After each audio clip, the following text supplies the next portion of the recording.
And we want to bring in Guy Fraenkel now from Munich. He is the program director with a privately owned radio network. Guy, welcome to our broadcast. Thanks for having me. So this is the second shooting we've seen now. Earlier in the week, we had an Afghan man slash and stab passengers on that German train. Then, of course, just 8 days ago, the Tunisian man drove his truck through the Bastille Day parade. Do people there feel like Europe is being targeted?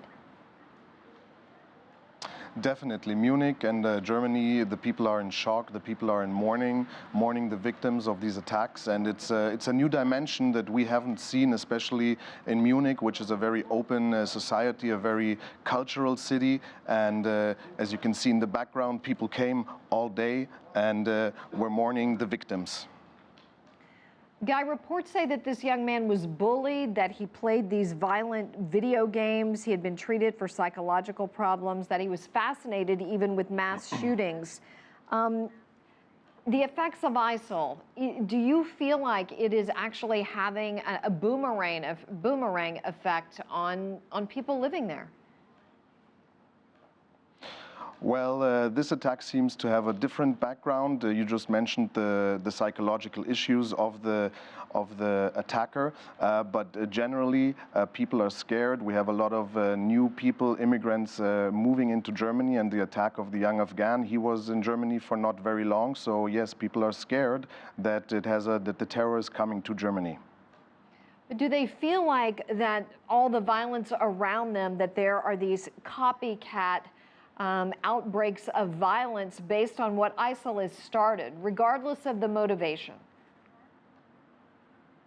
Well, definitely, because last night the police was first looking for 3 suspects. 2 people fled the scene here. The whole city was shut down.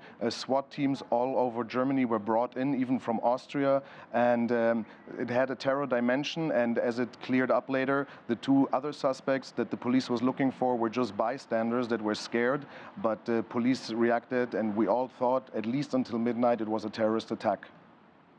We know that this young man had a dual citizenship, and that, of course, immigration was not a factor at all in this shooting, but it is a very sensitive issue right now. Will there be a backlash there in some way?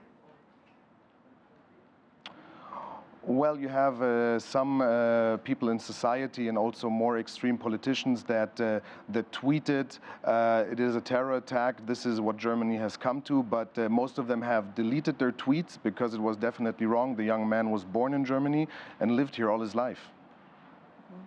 Are people surprised? I mean, this happened on the same day of the anniversary of the shooting in Norway, which killed 77 people, and the Munich police chief is quoted as saying that he is investigating this and that there could be something to that it's more than a coincidence that it happened on the same day. This is an 18-year-old young man who somehow was studying this, this incident happened only when he was just 13 years old. Are the youth there becoming more violent and affected by terrorization in the region?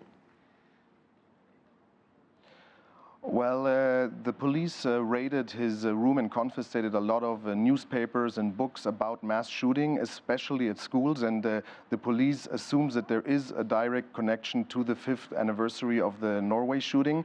And further, it seems that the attacker has hacked a Facebook account of a schoolmate to invite people to join him or her, they thought that they were meeting a girl, at this fast food restaurant, and he especially targeted young people. And it is said, we don't know yet from which school in Munich he's from, that the victims are also maybe from the same school.